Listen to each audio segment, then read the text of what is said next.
And last but not least, I'm going to be covering a pretty big series, or not, like I want to say one of the biggest names of this season. Um, Although Not to the obviously maybe Zoomers. yeah, that's true. But it is called Zom 100.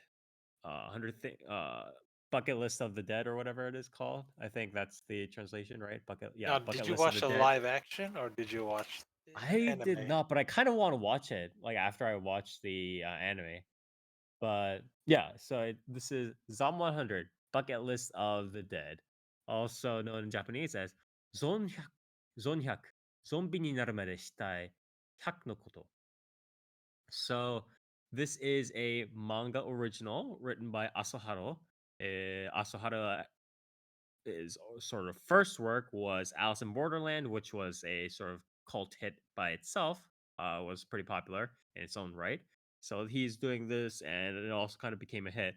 Currently, while this does have the anime adaptation that I'm going to review, this also has a live action adaptation that is running at the same time on Netflix as the anime.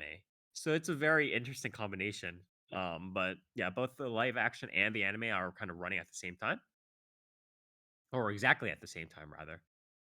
But anyways, the anime is done by this Bug Films, I believe, right? Yeah, it's produced by Bug Films, alongside with some production cooperation by Shaft and obviously 50 other subcontractors. This has a lot of money in it, and so there are a lot of different people I'd from different imagine studios running around. So Yeah. if from what I've read, by the way, apparently a Mhm. lot of the main animation like staff Yeah, is on from this Asahi. Is is yeah. from like apparently they all moved over from Komi-san. Yes. So the way, yeah. So this is a situation. So from what I understand from my research, right, is that Bug Films in themselves is not a big studio. So Bug Films before this have done in between and like kind of finished animations. Even Komi-san, they were not the main studio on that. They did Yeah, again like in between stuff, right? So in this, a lot of this some of the key staff are from Komi-san because the director for this, Zom 100, who is Kawagoe Kazuki, I believe, was the main director for Komi-san. But right. in that, in Komi-san, Bug Films itself was not like the main studio. He was just the main director for it. So my guess is that he took Bug Films as sort of the studio he wanted to found, use as sort of the production base, while contracting other studios for Zom 100, and then he contracted a lot of studios. If you notice again in the work, a lot of stuff like editing, 3D CGI, 2D like finishing and stuff like that is being Yeah. handled by Asahi Productions, which again a very standard studio for helping out with these sorts of things. So I think that's sort of how it's going, and even with that, I think they are kind of um this although there's a lot of money going into it and a lot of really good people coming in, this is still slightly a more ragtag team that it might seem from the outside. Because if you again look at the roles, for instance, while the Kawagoe Kazuki is not only the director for the series, he's also writing the storyboard. He's also one of the episode directors, and he's also credited as the sound director for the series. So, uh, there at least for like the people on top, they're being there's a lot of the main team is a little bit more, I think, spread out than one might imagine. However, that being said, this team, you can tell that again, there's a lot of money being poured into it because they brought a lot of big guns from recent series. For instance, again, series composition done by Seko Hiroshi, who did stuff for Ajin, Attack on Titan, mainly the main final seasons. He was the head guy for script and storyboarding and series composition for Chainsaw Man, Dorohedoro, Jujutsu Kaisen, Mob Psycho 100, Vinland Saga. Like this is not a like this is not a joke. So music done by Miyazaki Makoto, who did the opening ED for Dorohedoro. He did the music for Dragon Crisis, which was very good. He did the opening for Hyoka. He did the Majkoi OP, very good. He did the One Punch Man opening, again, quite good. Character design, Tanaka Ki. He was the chief animation director for stuff like Kaguya-sama and Jisou Watashi wa Konosuba Season 2. He did character design for 100, Doribochi, so on. Art director, Gonpei Taketo. He did Blue Archive OVA stuff. He did Girls Frontline. He did Gridman Universe, SSSS, Dynazenon, right? Chief animation director, Karasu Hiroaki. He did stuff like Summertime Rendering, I think, alongside probably Bug Film as well Probably. as Tokyo Ghoul Re. He was like a general veteran. So again, you can tell that they're just trying to bring in a lot of veterans in. So um, you can see the money going in. The CU list is uh, m- somewhat standard. The main two characters are headed by the main guy and the main girl are headed by two relative newcomers in the industry, kind of who are kind of heading into their intermediate years, right? On their way to becoming like full on veterans in terms of Kusunoki Tomori and Umeda Shuichiro. They are backed up by supporting cast member voices in Furukawa Makoto and Takahashi Minami, who are both, quite veteran A slash B listers to the scene. Quickly going over OPED. OP is Song of the Dead by Kanabun. It's a nice little kind of J rock ditty with the lyrics that are also centered around the actual anime. I wouldn't say it's anything really home to write about. Similar stuff with the ED, which is sung by Shiui. It's called Happiness of the Dead. I would say both are relatively standard. It's not really something that I would sort of put on my Spotify list here, but it does work. I would say the OP is slightly better. Um, how they going on to the audio visuals. Audio is quite good. All like sound effects and stuff like that are done pretty well. The 2D, the visuals are again, you can tell that there's a lot of money going into this. The 2D and the parts where the blending is like actually necessary, right? Like when the characters are concerned, when the characters are running or like trying to fight out of a hallway or like panning to an overall scene or whatever it is, right? Into like a fight scene or like running away from the zombies or whatever it is, right? The parts where the blending is necessary are very well done. The visuals are overall like consistently high quality, a lot of good frames, and it's not just like tearing, ripping, and just like mouth moving and stuff like that. Yeah, there's some And it's I've seen some really, really nice cuts from this show. yeah, Like, yeah, and it's like it's even stuff like the panning shots and like where it's going. It's just like the issue is like with those usually it's like a lot of still scenes, right? Like a cut like with somebody standing in the middle of a plane or something like that, yeah, right? Stuff like a lot of with something like phase zero or UBW scenes, right? Where it's like you have the fight scenes but a lot of like panning shots are also often like people just kind of standing in the middle of somewhere, right? yeah, um you have a lot of most of these like panning shots and stuff like that are people moving. They are fucking like riding on bikes, running away from zombies, climbing down, stuff like that. And those are all like they maintain their high quality, which is pretty amazing for, what's going on, in the recent anime industry, right? These days and it's quite hard to find faults with the given state of the 2D 3D technology right now. Obviously most of the buildings and vehicles are still obviously 3D, but again this like that's the limits of the technology we have right now and less oh the studio fucking sucks or whatever, right? um so I think again the fact that they keep they have a high quality of in terms of visuals and they maintain it is quite notch on the belt, I would say. So, and it doesn't decrease throughout the episodes as well. It's not just like the standard. Oh, I did one. Episode one is like really good, and then episode two and episode three and episode four is just like a bunch of talking mouths. Yeah. Oh yeah, Cecil said this studio is gonna be around for a while. Yeah, if they will probably make bank off Zom 100, especially considering that they are a smaller studio and not like hiring hundreds of people like constantly, right? But if they make bank with Zom 100, they're gonna be staying around. It's gonna be like a Wit Studio kind of thing. But yeah, they kept the quality consistent throughout the episodes. It's not just episode one being really good and then episode two, three, four being like all scratchy and like terrible blending and just moving mouse. It's consistently good, which is very, again, a surprise these days, right? So I also really, one thing also really liked was that in episode one, they had this thing where it's like the main guy is overworked and he's in this like black company or exploitative company, right? Exploitative company that works all of the workers to the bone and he just wants to get out and stuff like that. And so when he's in that situation and he's just like, oh, this life is so bad, everything is grayscale. And then when the zombies come into the scene and the zombie apocalypse happens, the blood and stuff like that are in color. Like the blood splats are in color. Everything else is like all the other like regular stuff is still like grayscale. So I really like that aspect, that sort of kind of little thing, like like little trick to it, where it's just like he's almost viewing the zombies. He's almost viewing the blood splats and like gores happening as something to appreciate, right, over what regular life has become.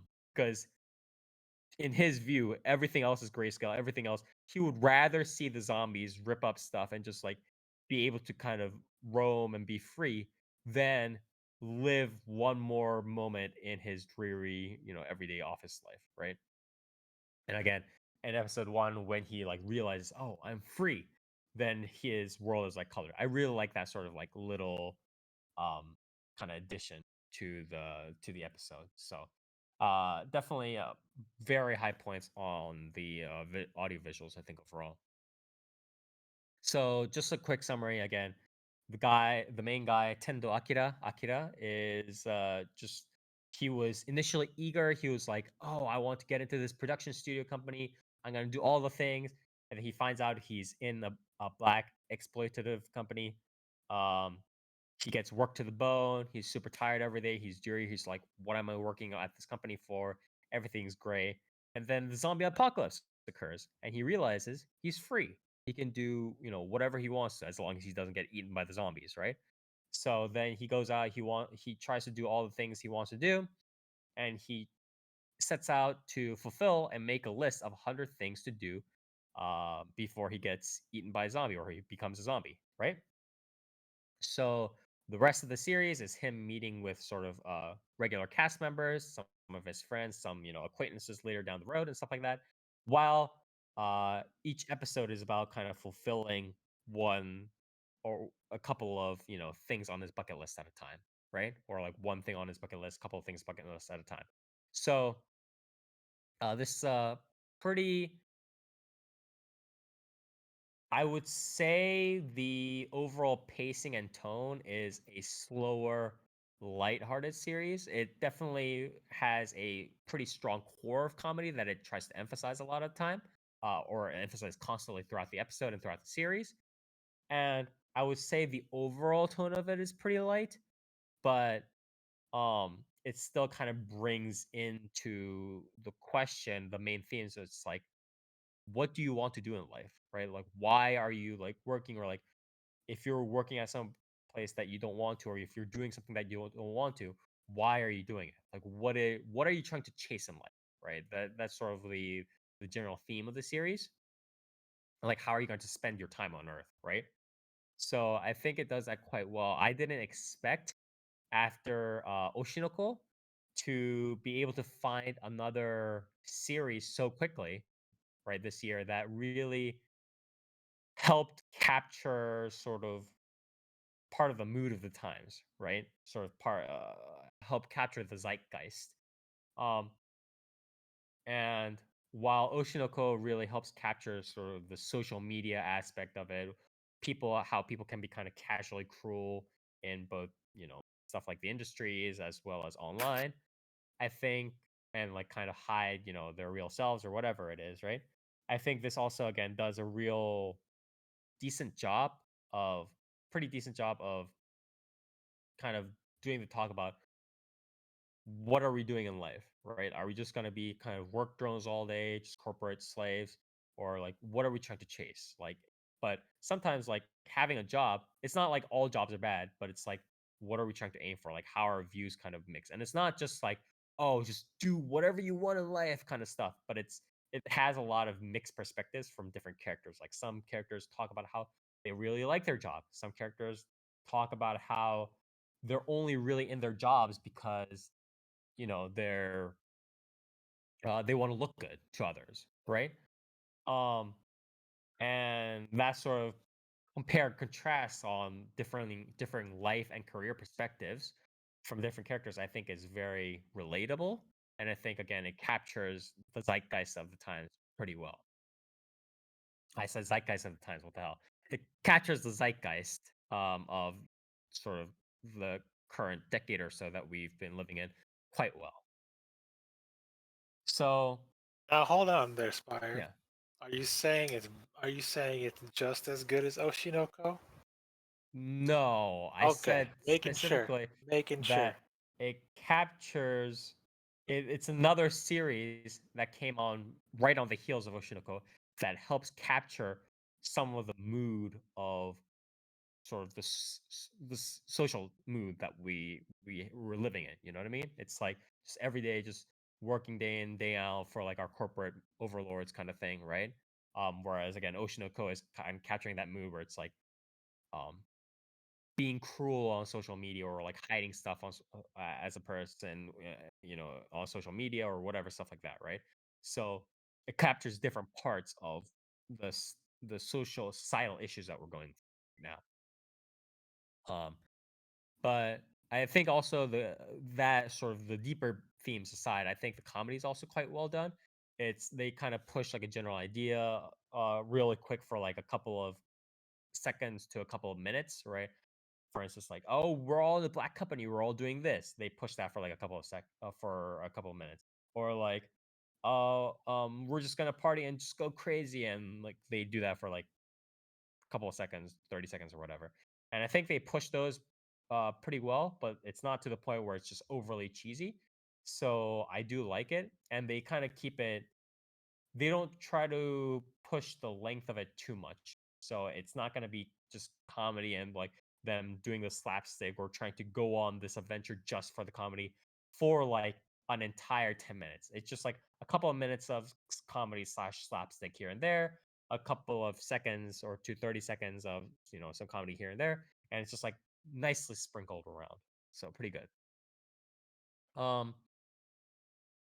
let's see this. Oh yeah, one thing I would want to mention is that the girl character, the health nerd, that's also like trying to min max on everything from supplements to like analyzing zombies and stuff like that. Mikazuki Shizuka, she is right up my alley in terms of like character traits. Like she definitely, I definitely like that type, so I really like that character. But that's just like a little tangent. But yeah. Um, I do also kind of going back to the talk about how the story talks about what do you want to do in life, or like how do you want to show others in life, or how do you want to spend the time that you have on earth, right? I think the cast is woven together in a way that makes their interpersonal relations, reactions to each other's situations very natural and realistic, right? So it's like um the MC has a friend who, before the zombie apocalypse, was all rich and like successful and doing all these things and like going out and meeting famous people and having the best life, living his best life, apparently, right? And so, um, before he, uh, when he was working at a black company and he was just kind of next to his like super rich and like famous and successful friend, he was just like feeling like shit and um the successful friend in the story decides to just be like, "Hey, why don't you just quit that job?" That like casual, kind of friendly cruelty in a sense, right? And that I could really empathize or sympathize with that sort of line because that does happen a lot, right? You'll have people in like different situations of life, um, friends who will be more richer or more successful than you potentially, and they'll just say cruel things sometimes that you can't live up to. And then again, the MC kind of exploded at that. And I think that sort of those sorts of interpersonal reactions that were written quite well by the author, I think. So I want to give a thumbs up to that. Um, Who's your favorite character, Spire? Mikazuki Shizuka, the girl. As I Which said, girl? the health nut girl, the girl that like jogs and stuff. Wow, you pervert. You don't like the Western Gaijin? No, well, I Whoa. it's not that I don't like the Western Gaijin. It's just like the main girl fits my traits. Fits a lot of the traits. Quite a lot. But Why? Because you like Yamato Nadeshiko's more? What about the no, naked no, no, no. comedian? It's like the whole like the fitness supplements thing and like the analyzing zombies thing. I like What that. about you Like don't like the the naked comedian who runs around covered in poop? yeah. He's pretty cool. Kencha is pretty cool too. But he sometimes gets bottled into like a sidekick I'll aspect I'll or tell you, whatever. Spire. My favorite character hasn't been introduced yet. Yeah, Yeah, I'll I tell mean, you if when he appears in the anime, if he does, or mm, or the live action. Live action is gonna be weird when he shows up though. but yeah. What was I gonna say? I Yeah, two things. Sorry. So yeah, to wrap up, I think just two small like nitpicks that I would have about the series is that one, there's a part in episode 3 or 4, I think. I think episode 4, yeah. So there's one part in episode 4 where the main character does this like introspection, like why did I leave the company, or like why was I so weary and depressed over where I was working? And the story kind of smooths it over, the sort of smooths over or tries to cover up the idea of these like exploitative companies by saying that the main character quit because he wanted to do something else and because the industry was different from what he expected. And he said that um the whole exploitation thing was just an excuse. And I was just like, well, you can quit both because your expectations were different and because the industry can be exploitative. Um, so I didn't like that part where it kind of tried to smooth over the fact that, a lot of companies can be bad for your health at times. So the other thing I didn't like was that they bring in a lot of these sort of temporary cast members, like the episodic cast members, to share their perspectives on like life, or like how they're going to be part of the overall mini episode plot, for the main character to fulfill his bucket list, right? So they bring in a lot of good kind of temporary characters that's really nice, but I do find it a little bit unfortunate that the episodic nature. Well, I what I find unfortunate is that Zom 100 is so strongly episodic that what it kind of does is that every episode, other than those four members, the four main characters, all the other cast members are pretty much killed.